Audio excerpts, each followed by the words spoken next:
Welcome to the Dog Pound. I'm Joe Lemery. And I'm Matt Coloma.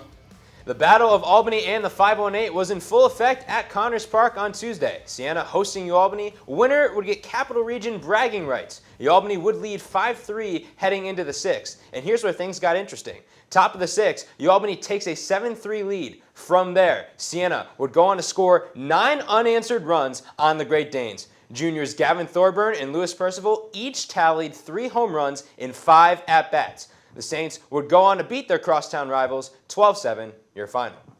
Siena men's hoops, more reinforcements are on the way. After the recent addition of big man Riley Mulvey, Siena will also be adding 6'6" forward Antonio Chandler to their ranks. The 24-year-old New Jersey native spent last season at Southern Connecticut State, earning all Northeast 10 honors. Chandler averaged 17 points and 11 rebounds and hopes he can add some much-needed physicality to the Saints. The Final Four is set for the chance to win a national championship in San Antonio. The number 1 overall seeded Auburn Tigers, led by star forward Janai Broome, defeated Michigan State in the Elite Eight and will take on the Florida Gators, led by former Iona star Walter Clayton Jr. and company, who defeated Texas Tech in a come-from-behind win. On the other side of the bracket, the Houston Cougars and the number 1 defense in the country, led by the legendary Kelvin Sampson, defeated Tennessee and will take on Cooper Flagg and the number 1 ranked Duke Blue Devils offense after their win against Alabama. You can catch both games Saturday, April 5th. The national championship will be held on Monday, April 7th.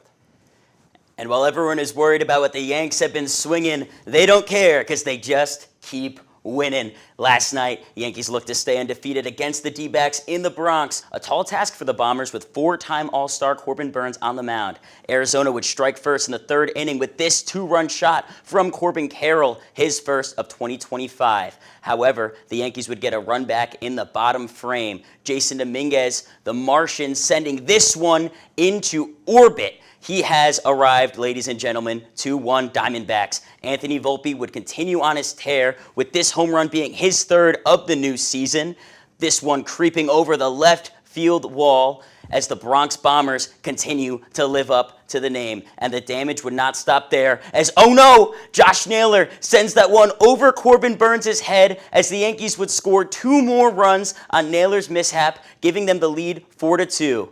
But Eugenio Suarez, wow, sends that one out of here.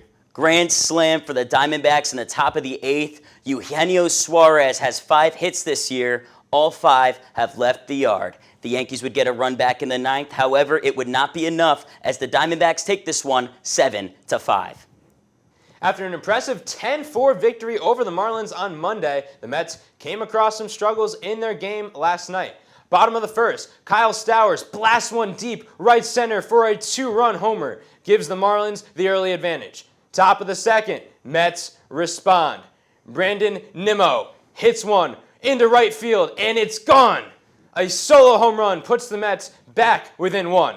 Top of the 3rd, Francisco Lindor bounces one into center field for a base hit and brings in Acuna for the score. And just like that, it's 2-all. From there, it would be all Marlins. Bottom of the 4th, runners on 1st and 2nd. Graham Pauley up to bat and sends one deep off the back wall. Conine and Bride would score. Pauley would make it to 2nd, and the Marlins would take a 2-run lead.